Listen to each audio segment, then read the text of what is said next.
बिस्मिल्लाहिर्रहमानिर्रहीम। क्या हाल अहवाल हैं जी आपके। उम्मीद है सब ठीक होंगे। अल्लाह ताला आपको हमेशा खुश रखे, आमीन। आज हम बनाएंगे क्रीमी फ्रूट चाट। इसके लिए मैंने 2 पैकेट लिए हैं क्रीम के। क्रीम आपने हमेशा अच्छे ब्रांड की लेनी है, क्योंकि क्रीम से ही इसकी हमने सॉस तैयार करनी है, और जितनी अच्छी सॉस होगी उतना ही हमारी जो चाट है ना वो अच्छी बनेगी। 2 पैकेट तकरीबन 2 कप के बराबर ही हैं। अब इसमें मायोनीज जाएगी। ये मैंने 200 ml ली है। ये तकरीबन 1 कप बनता है। ठीक है, ये मायोनीज डाल दी है। मायोनीज से इसका टेस्ट बहुत अच्छा बन जाएगा। ये चीज़ें मेरी पहले ही फ्रिज में पड़ी थी, इसलिए मैंने सॉस तैयार करने के बाद फ्रिज में नहीं रखनी।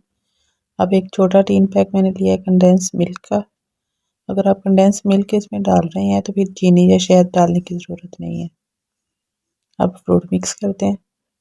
सबसे पहले मैंने इसमें बनानास डाल दिए। अब इसमें जाएंगे एप्पल। फ्रूट जो है ना वो आपकी अपनी मर्ज़ी है, आप अपनी मर्ज़ी से इसमें जो मर्ज़ी फ्रूट ऐड करें और जो मर्ज़ी ना करें। मैंने अब इसमें डाल दी खजूरें। खजूरों को भी धो के अच्छी तरह इनके स्लाइसिस कर लिए हैं।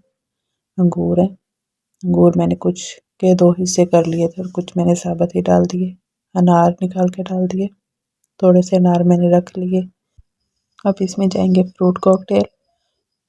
इसमें नाशपाती है, चेरी है। ये वाइट वाले का तो मुझे खुद नहीं पता ये क्या है।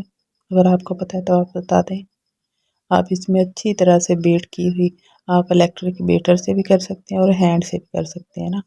हाथ वाली मशीन जो है उससे भी अच्छी तरह बीट कर सकते हैं, लेकिन ये आपने अच्छी तरह से बीट करनी है।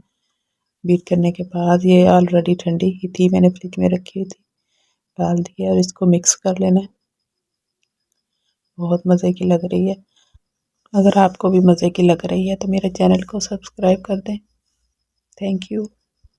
अब मैं इसको किसी प्यारे से बाउल में डाल के डेकोरेट कर लेती हूँ। देखिए कितना प्यारा लग रहा है। अपनी दुआ में याद रखिएगा। अल्लाह